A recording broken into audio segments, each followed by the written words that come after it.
That's a good beer.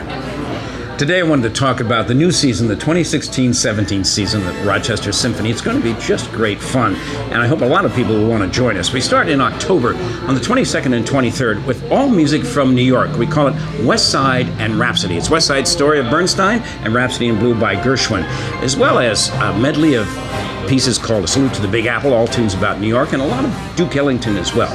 To lead us is a guy that I just love. Dan Chouinard is kind of the piano man of the Twin Cities. I'm sure everybody's heard him on Prairie Home Companion, and he last summer performed 2 times with me, the Rhapsody in Blue. It was a gas because instead of being a classical pianist trying to learn how to play jazz, he's a jazzer, and he really knows how to play Rhapsody in Blue.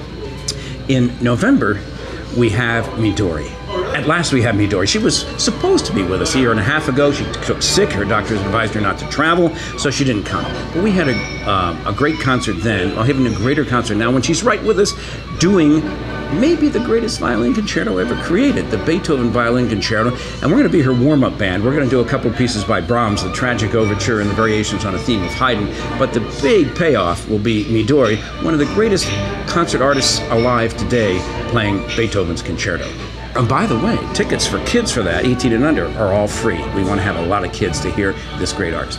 In December, Sounds of the Season, our annual offer for the holidays, will feature drama. This was Pat Anderson's idea. She's the director of the chorale, and we've put together a small troupe of actors who will perform scenes from Dickens' A Christmas Carol, O. Henry's Gift to the Magi, and Miracle on 34th Street. You see scenes from the dramas, and then we'll surround them with music from that time, celebrating as they did. It's historic, it's meaningful, and it's a lot of fun. In the new year, our young friend Andrew Stoppe, great concert pianist, is going to come back and do what he usually does with us, and that is to say, play a concerto he hasn't played anyplace else, so he can get it under his belt and take it on around the world, where he's performing a lot these days. First concerto for piano by Liszt, youthful, exuberant piece, and a piece that Andrew's going to teach us, because we haven't done before, though he has a darker piece called Totentanz, Death Dance.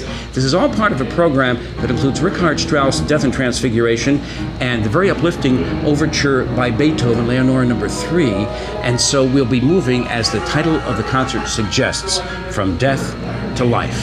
That's February. Then in March, it's an opera affair.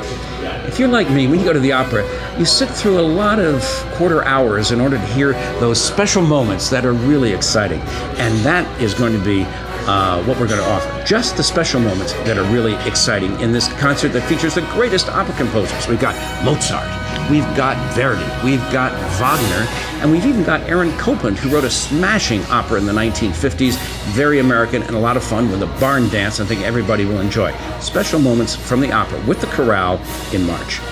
We close our season in April with Journey Through Space. 100 years ago at this very time, Holst was writing his suite, The Planets. We're going to do that suite on its 100th anniversary and add to it a piece about the sun, Helios Overture by Nielsen, the moon, Clair de Lune, or Moonlight by Debussy, and then on its 40th anniversary, because it opened in May of 77 and will be there in 1917, the 40th anniversary of John Williams' greatest score ever for the movies, Star Wars. That's how we end our season. And for that concert and our first concert, we're going to have a special kids preview on the Friday night before the Saturday and Sunday concerts. You can find out about those events, all the tickets, and call us at 28 Music or go on our website at rochestersymphony.org. I'm really looking forward to the season. I haven't worked with Midori for 30 years. We did that in 1986 when she was 14, and I'm looking forward to seeing her again and having a great time with this season with the Rochester Symphony. See you at the concerts.